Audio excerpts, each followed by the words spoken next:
मित्रों, इस दुनिया में जब भी प्रेम की मिसाल ही दी जाती है तो उसमें सबसे पहला नाम भगवान श्री कृष्ण और राधा जी का आता है। धार्मिक ग्रंथों के मुताबिक श्री कृष्ण को अपार प्रेम का प्रतीक माना जाता है और पुराणों के अनुसार ऐसा बताया जाता है कि श्री कृष्ण की 16,108 रानियां थीं, जिनमें से रुक्मणी और सत्यभामा उनकी सबसे मनपसंद रानियां थीं। इसके अलावा ये भी बताया जाता है कि श्री कृष्ण अपने बचपन में गोपियों के साथ गोकुल में रासलीला किया करते थे, जिनकी कहानियां आज भी सबसे ज्यादा मशहूर है। लेकिन मित्रों, क्या आपको यह पता है कि सभी को प्रेम सिखाने वाले श्री कृष्ण का नाम आज भी केवल और केवल राधा जी के साथ ही क्यों लिया जाता है? आपने जब भी कृष्ण भक्तों को देखा होगा तो गौर किया होगा कि वो हमेशा ही राधेश्याम नाम का ही जप करते हैं। इस दुनिया में जब भी श्री कृष्ण और राधा जी के प्रेम का कहीं जिक्र किया जाता है तो सभी के मन में अक्सर यह सवाल उठता है कि जब आखिर श्री कृष्ण और राधा जी के बीच इतना अधिक प्रेम था तो इन दोनों ने आपस में विवाह क्यों नहीं किया?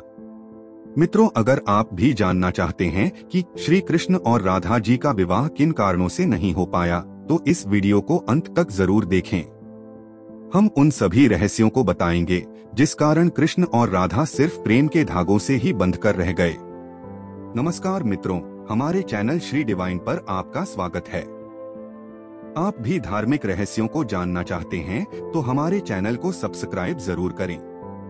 मित्रों, पद्म पुराण के अनुसार ऐसा बताया जाता है कि राधा जी वृषभानु नाम के ग्वाले की बेटी थी और उनका जन्म जमुना नदी के पास रावल नाम के एक गांव में हुआ था। कुछ समय बाद राधा जी के पिता बरसाना गांव में आकर बस गए थे, लेकिन दूसरी तरफ कुछ विद्वानों का ऐसा मानना है कि राधा जी का जन्म बरसाना गांव में ही हुआ था। इसी के साथ ब्रह्मवैवर्त पुराण के अनुसार यह बताया गया है कि राधा जी श्री कृष्ण से उम्र में 5 साल बड़ी थी और उनकी सबसे अच्छी मित्र भी थी। ऐसा कहा जाता है कि जब श्री कृष्ण और राधा जी पहली बार मिले थे तो राधा जी श्री कृष्ण की एक झलक देखते ही उन पर मोहित हो गई और उन्होंने कृष्ण को पहली बार तब देखा जब माता यशोदा ने उन्हें माखन खाते हुए ओखली से बांध रखा था। मित्रों, जब श्री कृष्ण बांसुरी बजाते थे तो उनकी बांसुरी की धुन सुनते ही राधा जी दीवानी हो जाती थी और बेसुध होकर नाचने लगती थी। इसके साथ साथ यह बताया जाता है कि राधा जी श्री कृष्ण की बांसुरी की धुन में इतना खो जाती थी कि उन्हें अपने घर का भी ध्यान नहीं रहता था, जिस वजह से समाज के लोगों ने राधा जी को ताने मारना चालू कर दिया और इस बात को लेकर राधा जी के घर वालों ने उनका घर से निकलना भी बंद कर दिया था। लेकिन जब श्री कृष्ण जी को यह बात पता चली कि राधा जी के घर वालों ने उनका घर से निकलना तक बंद कर दिया है तो उन्होंने यह बात यशोदा माता को बताई और वो राधा जी से विवाह करने की जिद करने लगे। लेकिन लाख कोशिश करने के बावजूद भी श्री कृष्ण माता यशोदा को नहीं मना पाए और माता यशोदा ने श्री कृष्ण को यह कहकर टाल दिया कि एक तरफ तो राधा जी उनसे उम्र में 5 साल बड़ी है और दूसरी तरफ उनका विवाह भी पहले से तय हो चुका है। यशोदा माता ने जब यह बात नंद महाराज को बताई तो उन्होंने भी श्री कृष्ण को बहुत समझाया और राधा जी से विवाह न करने की सलाह दी। लेकिन इतना समझाने के बावजूद भी जब श्री कृष्ण राधा जी से विवाह करने की जिद नहीं छोड़ रहे थे तब नंद महाराज श्री कृष्ण को ऋषि गर्ग के पास ले गए। जब श्री कृष्ण ऋषि गर्ग के पास गए तो ऋषि गर्ग ने श्री कृष्ण को बताया कि उनके असली माता पिता देवकी और वसुदेव हैं, जिनको उनके मामा कंस ने बंदी बनाकर रखा है।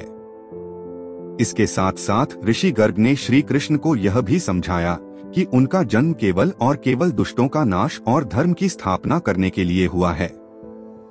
और जब ऋषि गर्ग ने श्री कृष्ण को उनकी वास्तविकता से परिचय कराया तभी से राधा जी और श्री कृष्ण के बीच दूरियां पैदा होने लगी। कुछ समय बाद श्री कृष्ण जब और बड़े हुए तो उन्हें कंस के बुलाने पर वृंदावन छोड़कर जाना पड़ा। कहा जाता है कि जब श्री कृष्ण वृंदावन छोड़कर मथुरा जा रहे थे तो वह चुपके से राधा जी के घर उनसे मिलने पहुंचे थे और उनसे बिना कुछ कहे ही उनको अपनी बांसुरी तोहफे में दे दी थी। इसके कुछ समय बाद ही श्री कृष्ण बड़े भाई बलराम जी के साथ वृंदावन को छोड़कर मथुरा की ओर रवाना हुए और ऐसा बताया जाता है कि जब श्री कृष्ण वृंदावन छोड़कर मथुरा चले गए तो राधा जी उनके यादों में फूट फूट कर रोती थी। समाज के दबाव में आकर उन्हें ना चाहते हुए भी अपने पिता की इच्छा के अनुसार किसी और से विवाह करना पड़ा था। ऐसा बताया जाता है कि श्री कृष्ण के जाने के बाद राधा जी का विवाह माता यशोदा का भाई रायण से हुआ था। राधा जी को अपनी एक अलग दुनिया बसानी पड़ी थी। राधा जी का विवाह होने के बावजूद भी जब उन्हें श्री कृष्ण की याद आती थी तो वो अक्सर बांसुरी बजाकर उनकी यादों में लीन हो जाया करती थी। वैसे मित्रों, श्री कृष्ण और राधा जी का विवाह न होने के पीछे दो कथाएं और भी प्रचलित है, जिसमें पहली कथा के अनुसार यह बताया जाता है कि ऋषि शुक्राचार्य भगवान बृहस्पति से भी ज्यादा ज्ञानी थे, लेकिन इसके बावजूद भी देवराज इंद्र शुक्राचार्य के बजाय भगवान बृहस्पति को अपना गुरु बना लिया था। जब शुक्राचार्य ने यह सब अपनी आंखों से देखा तो उन्होंने इसे अपना अपमान समझकर असुरों को शिक्षा देना शुरू कर दिया और उनके गुरु बन गए। असुरों का गुरु बनते ही शुक्राचार्य ने देवराज इंद्र से अपने अपमान का बदला लेने की ठानी, लेकिन उनके सामने यह समस्या खड़ी थी कि देवताओं को अमरता का वरदान मिला हुआ था, लेकिन राक्षसों को ऐसा कोई वरदान प्राप्त नहीं था। इसी वजह से राक्षस कभी भी देवता से नहीं जीत पाते थे। इस समस्या को सुलझाने के लिए असुर गुरु शुक्राचार्य ने भगवान शिव की घोर तपस्या की और उन्हें प्रसन्न किया। इसी के साथ साथ शुक्राचार्य ने भगवान शिव को अपना गुरु बना लिया। भगवान शिव को अपना गुरु बनाते ही शुक्राचार्य ने उनसे मृत संजीवनी वरदान पाने की सोची। मित्रों, आपको बता दें कि संजीवनी वरदान एक ऐसा वरदान है जिससे किसी भी मरे हुए इंसान को वापस जिंदा किया जा सकता है। मृत संजीवनी वरदान के लिए जब शुक्राचार्य भगवान शिव की तपस्या करने जा रहे थे तो उन्होंने सभी राक्षसों को अपने माता पिता ऋषि भृगु और ख्याति माता की कुटिया में रहने के लिए कहा, ताकि उनके होते हुए कोई भी देवता राक्षसों को नुकसान न पहुंचा सके। जब देवराज इंद्र को यह बात पता चली तो उन्होंने इस कुटिया पर हमला कर दिया। हमला होते ही ख्याति माता ने अपनी शक्तियों से एक ऐसा कवच बनाया जिससे कि कोई भी देवता किसी राक्षस को नुकसान न पहुंचा सके, और इस तरह से सभी देवता राक्षसों से हारने लगे। ये सब देखते हुए भगवान विष्णु ने देवताओं की मदद करने के लिए अपने सुदर्शन चक्र से ख्याति माता का सिर धड़ से अलग कर दिया।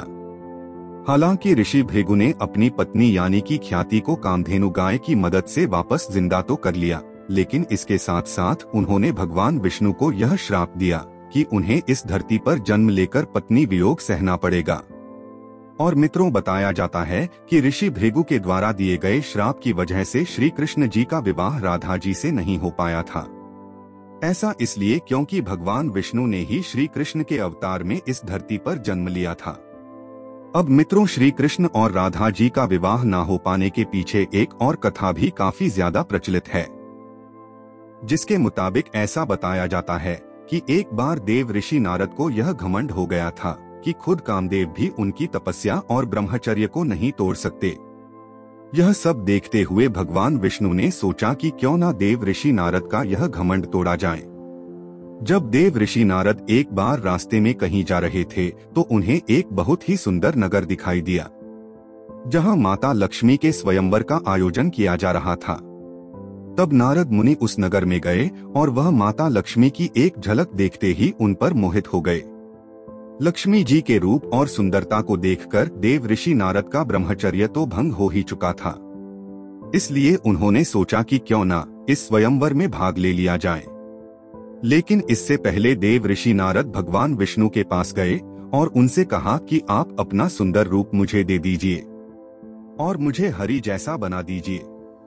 मित्रों, आपको बता दें कि हरि का एक और अर्थ वानर होता है, लेकिन देव ऋषि नारद यह बात नहीं जानते थे और भगवान विष्णु ने एक वानर रूप दे दिया। जब लक्ष्मी जी स्वयंवर में आए तो देव ऋषि नारद के वानर वाले रूप को देखकर उन्हें बहुत गुस्सा आया। इसी के साथ साथ देव ऋषि नारद का स्वयंवर में खूब मजाक भी उड़ाया गया।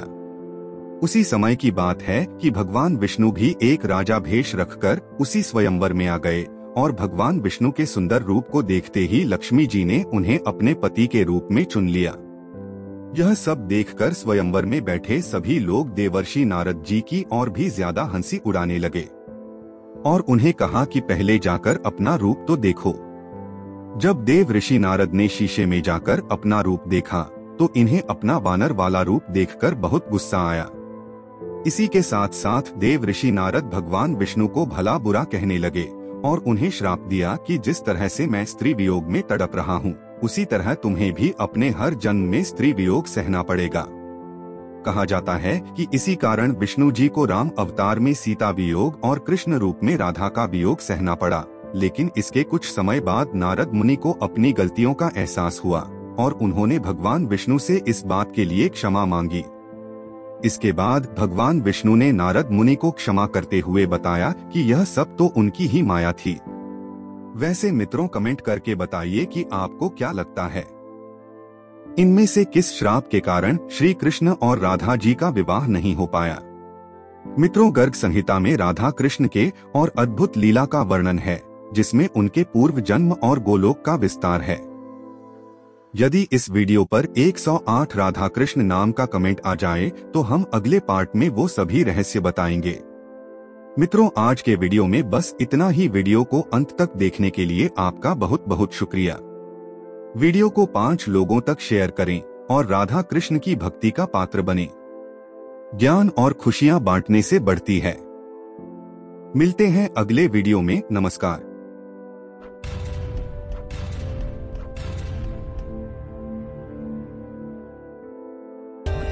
For more updates, subscribe to our channel, click the show links and enjoy watching the videos.